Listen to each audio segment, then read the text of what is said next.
Guys wait, imagine பண்ணிக்கோங்க, உங்கள் family கூட ஹாலிடேக்கு போட்டில் ஹேக்கிங் போறீங்க. பட் அந்த போட் நடுக்கடல்லே மாட்டிக்கிச்சு.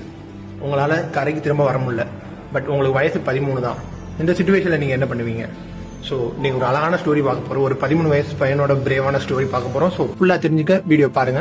இந்த ஸ்டோரி எங்கே நடக்குதுன்னா, ஆஸ்திரேலியாவில் உள்ள பெர்த்துங்கிற இடத்துல நடக்குது. ஒரு ஃபேமிலி, அம்மா, 2 பசங்க, ஒரு பொண்ணு. சரி ஹாலிடே சும்மா தானே இருக்கும்னு சொல்லிட்டு பீச்சுக்கு போய் ஹைக்கிங் பண்ணலான்னு போயிருக்காங்க. போட்ல ஸ்மூத்தா தான் போயிருக்காங்க. பட் ஒரு கட்டத்துக்கு மேல அவங்களால ரிட்டர்ன் பீச்சுக்கு பெடல் பண்ணி வர முடியல. ஒரு இடத்துல ஸ்டக் ஆகி மாட்டிக்கிட்டாங்க. இந்த சைடும் போக முடியாது, பீச்சுக்கும் வர முடியாதுங்கிற ஒரு இடத்துல இருக்காங்க. அவங்களால கான்டாக்ட் பண்றதுக்கு எதுவும் கிடையாது. ஸோ இந்த இடத்துல என்ன ஆயிடுச்சு, அவங்க அம்மா ஆஸ்டின் 13 இயர் ஓல்டு பாய், அவன்கிட்ட உன்னால முடிஞ்சா ஸ்விம் பண்ணி கரைக்கு போய் யாரையாவது ஹெல்ப் கூட்டிட்டு வர முடியுமான்னு கேட்டிருக்காங்க. ஆஸ்டின் கொஞ்சம் கூட யோசிக்காம ஃபர்ஸ்ட் பெடல் பண்ண ட்ரை பண்ணிருக்கா. பெடல் பண்ணி திரும்ப கரைக்கு போக முடியுமான்னு, பட் முடியல. அவன்கிட்ட லைஃப் ஜாக்கெட் மட்டும் தான் இருக்கு, வேற எதுவுமே கிடையாது. அப்படியே கடல்ல குதிச்சிடறான். கடல்ல குதிச்சு பீச்சை நோக்கி நீந்த ஆரம்பிக்கிறான். இங்க என்ன பிரச்சனைனா, ஆரம்பத்துல லைஃப் ஜாக்கெட் போட்டனால அவனால ரொம்ப ஸ்பீடா ஸ்விம் பண்ணி போக முடியல.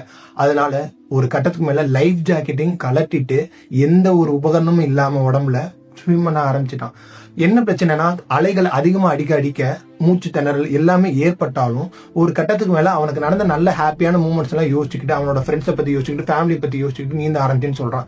இங்க அவனுக்கு ஒரு பெரிய கில்ட் இருந்துச்சு. நம்ம ஃபேமிலி அப்படியே விட்டுட்டு நடுக்கடல்லே விட்டு நீந்தி வந்துட்டு இருக்கோமேன்னு கில்ட் இருந்தாலும், இன்னொரு சைடு எப்படியாவது நம்ம ஃபேமிலியை காப்பாத்தணும்னு சொல்லி இந்த ஒரு வேகத்திலேயே நீந்த ஆரம்பிச்சிருக்கான்.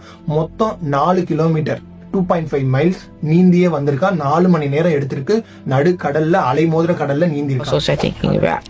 Like all my friends at school and friends at my Christian youth.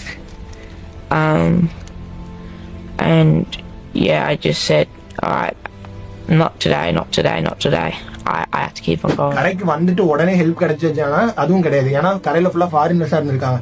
2 kilometre கரையிலேருந்து ஒரு டெலிபோன் பூத்துக்கு ஓடி அங்கிருந்து போலீஸ் கால் பண்ணி அதுக்கப்புறம் தான் அவனுக்கு ஹெல்ப் கிடைச்சிருக்கு. ஹெலிகாப்டர்ல மொத்தம் 10 மணி நேரம் இந்த மீட்பு பணி நடந்து அவங்க ஃபேமிலியில இருக்கிற எல்லாரையும் அழகா மீட் எடுத்து வர முடிஞ்சுச்சு. இங்க என்ன ஒரு அழகான விஷயம்னா, அவனுக்கு 13 வயசு தான், ஃபுல்லாவும் நீச்சல் தெரியாது. பட் அவனோட ஒரே ஒரு எண்ணம், எப்படியாவது நம்ம ஃபேமிலியை காப்பாத்திடணும். எப்பவுமே சொல்லுவாங்கல்ல, எப்பவுமே நம்மளோட ஹார்டான சிச்சுவேஷன்ல தான் நம்மளோட ஃபுல் பொட்டன்ஷியல் வெளில வரும்னு.